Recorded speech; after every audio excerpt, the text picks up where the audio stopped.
Okay, we're going to do one more example of solving a system of linear inequalities.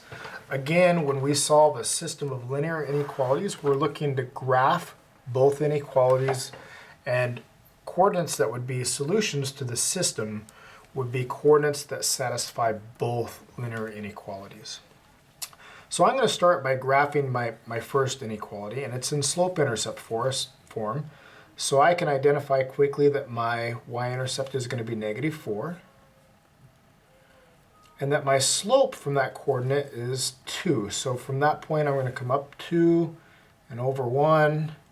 I've got 2 points. They define a line. I've got an or equal to symbol under there, so I feel good about being able to draw a solid boundary line. And I want to pick out a test point to see which side of this boundary line I'm going to shade on. I know I'm either going to shade on the lower half of this boundary line or on the upper half of this boundary line, and I like to choose a point just to make sure. And the point that I like to test is 0, 0. So I'm going to plug in 0 for both of these and see if I come up with a true statement. So I get 0, is that less than or equal to 2 times 0 subtract 4? And what I essentially end up with is a statement that says 0 is less than or equal to -4, which is false, because 0 is bigger than -4. So that tells me this is not a solution to this inequality, so that my points, my coordinates that satisfy this inequality actually lay on this side of the line.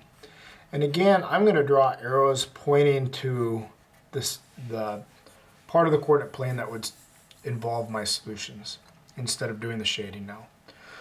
So for my next inequality, since it's written in standard form, I'm going to identify x and y intercepts. That's probably the easiest way to graph this. So in order to identify my y-intercept, I'm going to evaluate the function when x is 0. So I get 2 times 0 is essentially 0, and I get -y is equal to 6. Which means y would be -6. So there's my y-intercept, which is down, this is 4, 5, 6. To find my x-intercept, I'm going to plug in 0 for y.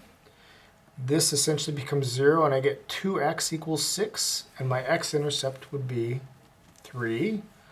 1, 2, 3. And let's see, my boundary line is going to be solid because I have that or equal to symbol under it. And what I'm finding out as I'm drawing this is these two lines are parallel.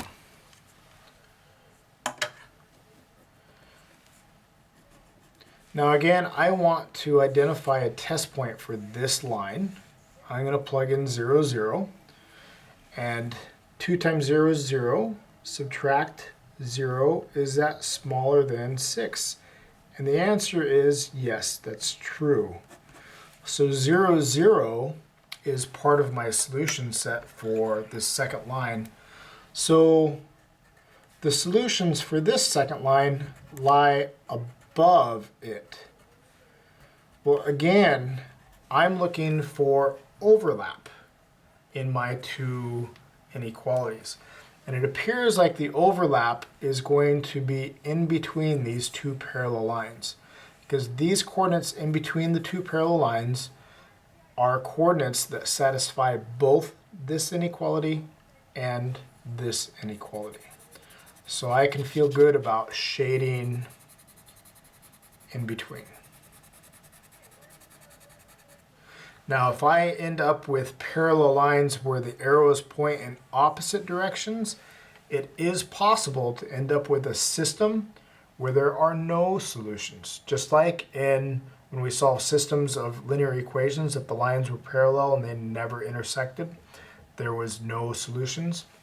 In systems of inequalities, if the shading never intersects, or if the shading, so if I had a system that looked like this, I had two parallel lines, and the shading for this line was out here, and the shading for this line was out here, this shading would never intersect with that shading, and there would be no solution.